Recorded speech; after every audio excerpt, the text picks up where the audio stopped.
వచ్చిన మా అభిమానులు ఫ్రెండ్స్ అందరికీ థ్యాంక్స్.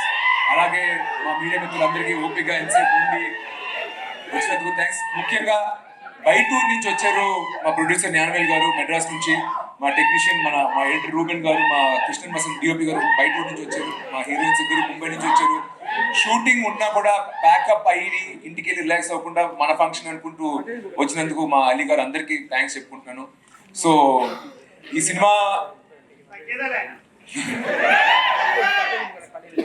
సినిమా స్టార్ట్ చేసి పోస్ట్ చేసినప్పుడు లాస్ట్ ఇయర్ అందరు అడుగుతున్నారు, ఎందుకు మళ్ళీ రీమేక్ ఏదో చేస్తున్నాం, ఒక సినిమా ఏదో వచ్చింది మేము చూసాం ఓటీటీ లేదు. నేను అనుకున్నా సరే, నేను ఎంత ఎక్స్ప్లెనేషన్ ఇచ్చినా సోషల్ మీడియాలో ఫ్యాన్స్ కానీ అడగడం కానీ సరే మనం ఎంత చెప్పినా కాదు కాదు కాదు అంటారు. ఎందుకంటే దగ్గరగా ఆల్రెడీ హాలీవుడ్ లో కూడా ఒక సినిమా వచ్చింది, దాన్ని అనుకుంటారు దీన్ని అనుకుంటారు. ట్రైలర్ వచ్చాక ఆడియన్స్ కి అర్థం అవుతుంది ఇది ఒక రీమేక్ కాదు అని. I kept silent. సో ఎవరు అడిగినా కూడా ఓకే ఫైన్ వాళ్ళు ట్రైలర్ చూస్తారని చెప్పి. సో అండ్ అది ఇట్స్ కైండ్ ఆఫ్ రెగ్యులర్ మన టెంప్లెట్ మూవీ కాదంటున్నా. సో కొంచెం కొత్త రకం సినిమా. సో నాకు కూడా లోపల టెన్షన్ ఉంది, ఇప్పుడు ఒక టెడ్డీ పేరు దీనిపైన ఒక రివెంజ్ ఒక అమ్మాయి ఇది అసలు మన ఆడియన్స్ తీసుకుంటారా లేదా అన్న చిన్న టెన్షన్తో ఉండింది. కానీ బట్ ట్రైలర్ చూసాక ఎందుకో I felt like maybe audience దీన్ని కనెక్ట్ అవుతారు. ఎందుకంటే ఇప్పుడు కొత్తగా ఏ కాన్సెప్ట్ ఈ మధ్య తెలుగులో కొత్తగా ట్రై చేస్తున్నా దాంట్లో పెద్ద స్టార్ ఉన్నా లేకపోయినా మన తెలుగు ఆడియన్స్ దాన్ని ఎంకరేజ్ చేస్తూ ఉన్నారు. కాబట్టి ఇలాంటి సినిమాని కూడా ఖచ్చితంగా చూస్తారని నాకు నమ్మకం కలిగింది. So I hope all of you really enjoy the trailer. నాకు ఇంకా ఇక్కడే ఉన్నాను కానీ నా మైండ్ అంతా ఆడియన్స్ ఎలా రిసీవ్ చేసుకుంటారో చూసిన వాళ్ళకి ఏమనిపిస్తుంది ట్రైలర్ గురించి నచ్చిన టెన్షన్లో ఉన్నాను నేను కూడా. మీకు నచ్చిందా? Okay, thank you.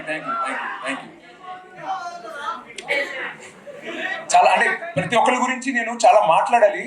ఇప్పుడు మళ్ళీ స్టార్ట్ చేస్తే చాలా నేరం అవుతుంది. అండ్ ఇప్పటికే మీరు చాలాసేపు వెయిట్ చేస్తున్నారు. సో నేను ఎక్కువ లెంత్లోకి వెళ్ళను. బట్ ఒక విషయం చెప్తా, నేను శామ్ యాంటన్ గారిది 100 అని ఒక సినిమా చూశాను. అరే బాగుంది ఈ సినిమా భలే ఉంది అనుకున్నాను. తర్వాత ఆయన ట్రిగర్ అని ఒక ఫిల్మ్ చేశారు తమిళ్లో. ఆ ట్రైలర్ చూసి చాలా బాగుంది, నా అదర్వా లాంటి యంగ్ హీరో, అతను రొమాన్స్ లవ్ స్టోరీ చేసిన హీరో పెట్టి మంచి యాక్షన్ సినిమా చేస్తున్నాడు అని నేను ఆయనకి ఫోన్ చేశాను. ఫోన్ చేసి శామ్ నీకు ఎప్పుడైనా ఏమైనా కథ ఉంటే నాకు చెప్పు, మనం తెలుగులో చేద్దాం అన్నాను. ఓకే డన్ బ్రదర్, ఏమైనా ఉంటే చెప్తాను, మైండ్లో పెట్టుకుంటాను అన్నారు. I always wanted to work with Sam యాంటన్, but ఆ ఆపర్చునిటీ రాలా. బట్ అతను అది నా ఫోన్ కాల్ మైండ్లో పెట్టుకున్నాడు ఏదో తెలియదు. కానీ I'd like to thank my producer Gnanavel గారు for giving me this opportunity. Thank you sir, thank you very much. A producer, మా సొంత నాన్న కూడా నా పైన అంత ఖర్చుపెట్టి సినిమా తీయలేదు, నా పైన ఖర్చుపెట్టి ఇంత పెద్ద సినిమా తీశారు, యాక్షన్ సినిమా తీశారు. ఎవరు నమ్మి నాకు యాక్షన్ సినిమా ఇవ్వలేదు. ఇంత పెద్ద సినిమా ఇచ్చినందుకు జ్ఞానవేల్ గారికి మరొకసారి థ్యాంక్స్ చెప్పాలనుకుంటున్నాను.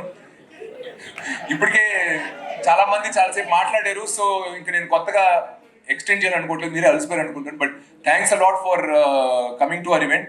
వచ్చే ప్రమోషనల్ ఇంటర్వ్యూస్లో మీడియా ఇంటరాక్షన్స్ వీటిలో అట్లా ఏమైనా క్వశ్చన్స్ అడగాలనుకుంటే అప్పుడు చూసుకుందాం. బట్ పేషెంట్గా ఇంతసేపు వచ్చి మా ఈవెంట్ని కవర్ చేసుకున్నందుకు మళ్ళీ మా మీడియా మిత్రులకు థ్యాంక్స్. అండ్ ఇంత ఎంతూసియాస్టిక్ ఒక 1.5 hours ఇంత ఎంతూసియాస్టిక్గా ఉండి ప్రతి డైలాగ్కి ప్రతి కౌంటర్కి రియాక్ట్ చేస్తూ అక్కడి నుంచి కమెంట్లు వేస్తూ మమ్మల్ని అందరినీ ఫుల్ ఛార్జ్లో పెట్టినందుకు వచ్చిన ఆడియన్స్ అందరికీ థ్యాంక్స్.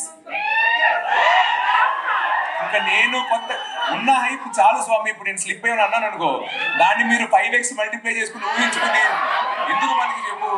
ట్రైలర్ వస్తుంది, టీజర్ వస్తుంది, మీరే చూడండి, మీరే డిసైడ్ అవ్వండి.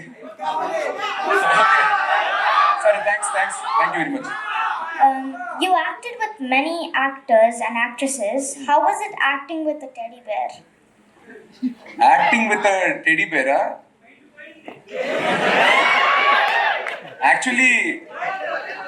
యాక్చువల్లీ కొంచెం కష్టమే. ఎందుకంటే వేరే యాక్టర్స్ ఉన్నప్పుడు వాళ్ళు కళ్ళు కదులుతాయి, మాట వస్తుంది, ఏదో ఒకటి గుడ్ యాక్టర్ అని ఎవరైనా ఏదైనా ఒక రియాక్షన్ వస్తుంది అనమాట. బట్ అలా రియాక్షన్ ఏం లేకుండా సేమ్ ఇలాగే ఉంటుంది. సో ఇది ఒక వ్యక్తిని ఆలోచిస్తూ మాట్లాడి కౌంటర్ డైలాగ్ ఇంకెక్కడి నుంచి వస్తుంది అంటున్నా. ఊహించుకుని యాక్ట్ చేయడం కొంచెం ఛాలెంజింగే కానీ బట్ సినిమా చూసినప్పుడు నాకు అలా అనిపించలేదు. Thanks to Sam యాంటన్. ఫైనల్గా సినిమా చూసినప్పుడు ఒక ఇద్దరు వ్యక్తులు మాట్లాడుకున్నట్టు అనిపించింది. అది సరే. అదే నేను నిన్న ఒకటి అడగాలనుకుంటున్నా. నువ్వు ఇంతసేపు యాంకర్ చేసావు కానీ నువ్వు అంత ఇంగ్లీష్లోనే మాట్లాడు, నువ్వు తెలుగులో మాట్లాడు నెక్స్ట్ టైం, సరేనా?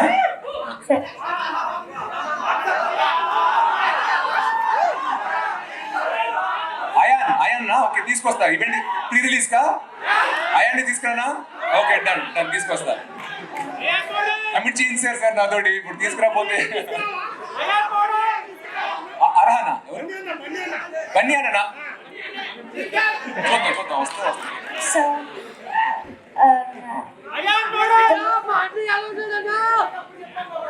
అయాన్ క్రేజ్ చూస్తుంటే నాకే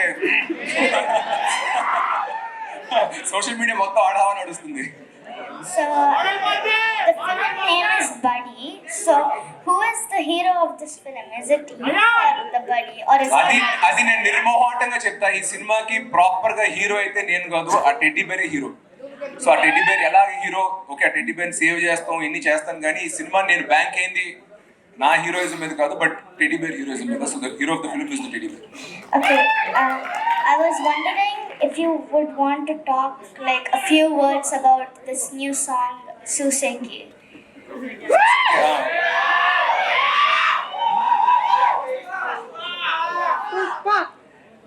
మనం ఓన్లీ బడ్డీ సంగతిలో మాట్లాడుతుంది, వేరే సినిమా సంగతి ఈవెంట్ లో. ఓకేనా, ఇది ఓన్లీ మన ఈవెంట్ కాబట్టి ఆ పిల్ల కనులే గురించి అడిగితే చెప్తా.